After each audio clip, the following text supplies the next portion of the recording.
अजलिया मेहदी।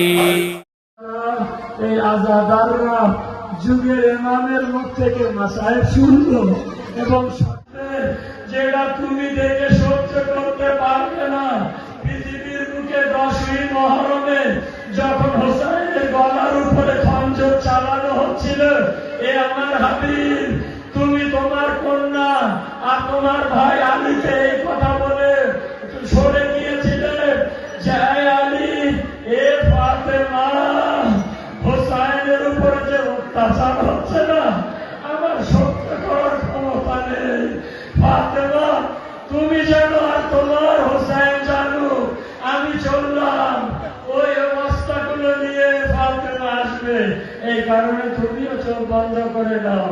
আজাদ হও, সেই দিন শেষ মুসিবত হবে, সেই দিন হাসরের ময়দানে হোসেনের জন্য মাতাম হবে, সেই দিন হাসরের ময়দানে হোসেনের জন্য কান্নাকাটি হবে, সেই দিন দুঃখ প্রকাশ করবে, তারপরে আল্লাহর বিচার হবে। ফাতেমাতুজ জাহরা আসবেন কি করে ভাই? ফাতেমাতুজ জাহরা যখন হাসরের ময়দানে প্রবেশ করবে, জানেন বলা হয়েছে এক হাতে হোসেনের কাটা মাথা,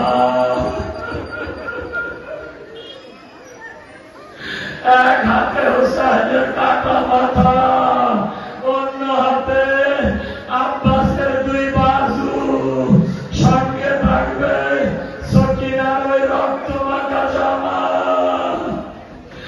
এমন অবস্থায় প্রবেশ করবে, জানি না রিওয়ায়েত যতটুকু পড়েছি এও তো হতে পারে যে আলী একবারের পরে যাও থাকবে, কাসিমের টুকরো থাকবে, মার অভাবে ওই দোলনা যেটা পড়ে গিয়েছিল সারা জীবন রাবাব আঁচলে বেঁধে রেখেছিল, ওই তার দোলনা পড়া ছাই, যখনই আলিয়াদের কথা মনে পড়তো তখনই ওই ছাই দেখে কারবালার দিকে ফিরে কাঁদতেন আর বলতেন, হে আমার আলিয়া,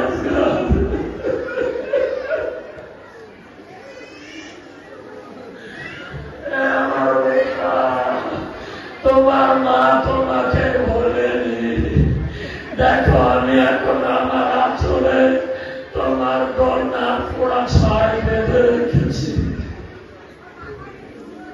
ফাতেমাতুজ জাহরা আসবেন, আরশের পার হয়ে আল্লাহকে বলবেন, মাহবুব, আমার হোসেন অন্যায়টা করেছিল কি?